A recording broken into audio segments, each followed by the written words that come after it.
Welcome to The Explainer.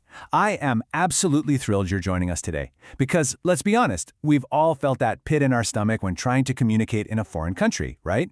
Well, if that's you, you are in exactly the right place. Today, we're literally transforming travel anxiety into total confidence. We're going to use this explainer as your chronological visual guide. Think of it like we're packing your mental suitcase with a short, highly practical English lesson for vacations. So sit back, relax, and let's get you totally ready for your next trip. To keep things super simple and cut down on cognitive load, we've structured this itinerary to perfectly map onto the timeline of a typical vacation.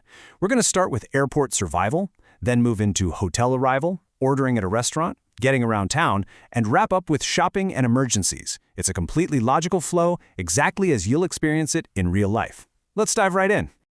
Section 1. Airport Survival. Your journey begins. Okay, let's dive right into this.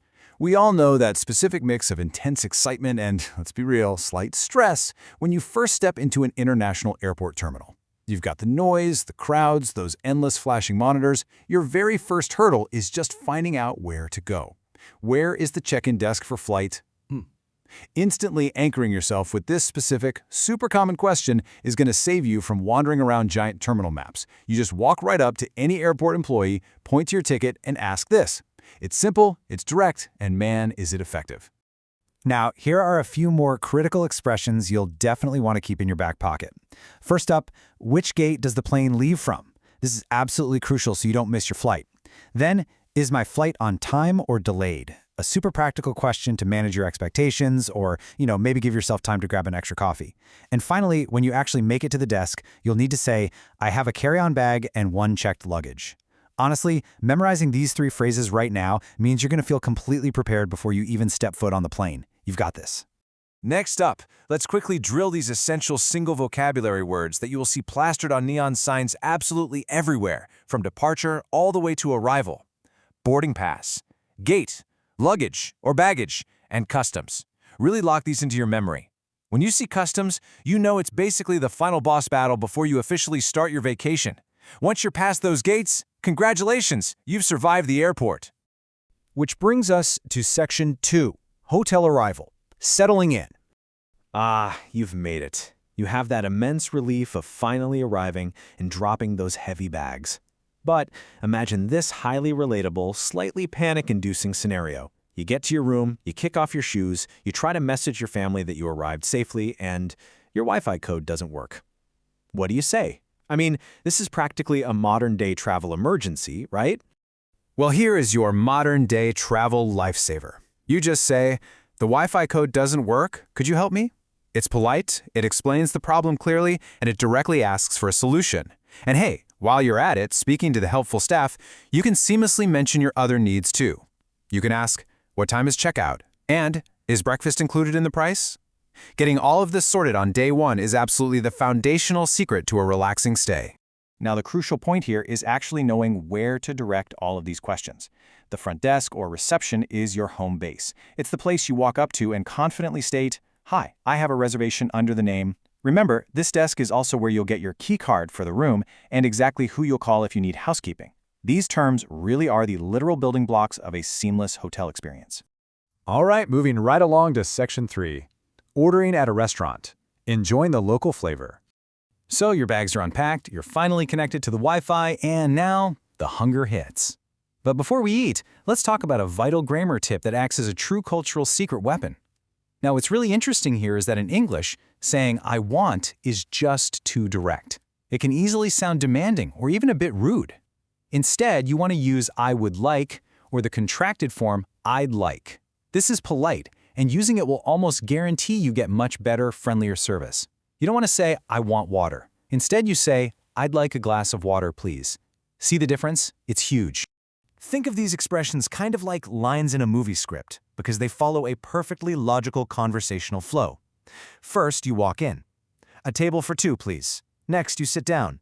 Could we see the menu, please? Then, using that polite phrasing we literally just learned, I would like to order.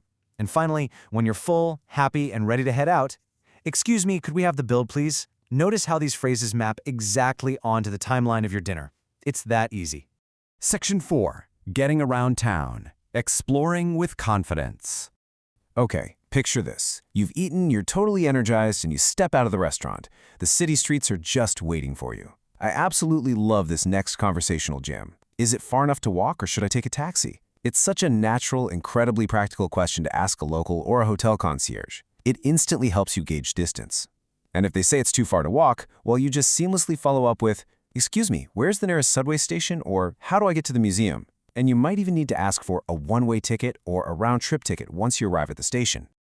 Now, when locals answer you with directions, they'll almost always give you a logical sequence. They're going to tell you to go straight, then maybe turn left or turn right. Eventually, they'll say it's on your left or it's on your right, or maybe it is across from a major landmark. By visualizing this sequence of steps right now, you're brilliantly turning abstract English phrases into a concrete, real-world map inside your head. You aren't just hearing the directions, you're actually envisioning them. And that brings us to Section 5, Shopping and Emergencies, Souvenirs and Unexpected Detours. Let's move on to some fun stuff and see how this all builds into a nearly universal retail interaction. First up, how much is this? Then, regarding fit, do you have this in a smaller or bigger size? And finally, at the register, can I pay by credit card or cash?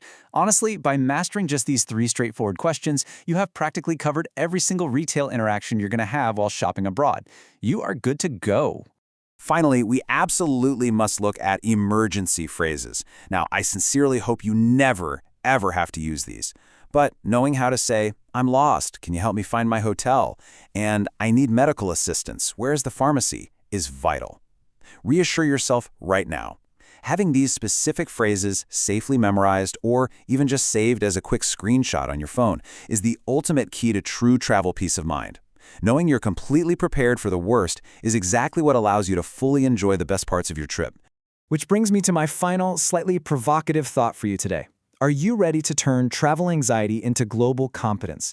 Because I really want you to remember that packing these specific English phrases into your memory is just as important as packing your physical passport. No joke. They are your absolute key to unlocking a stress-free vacation.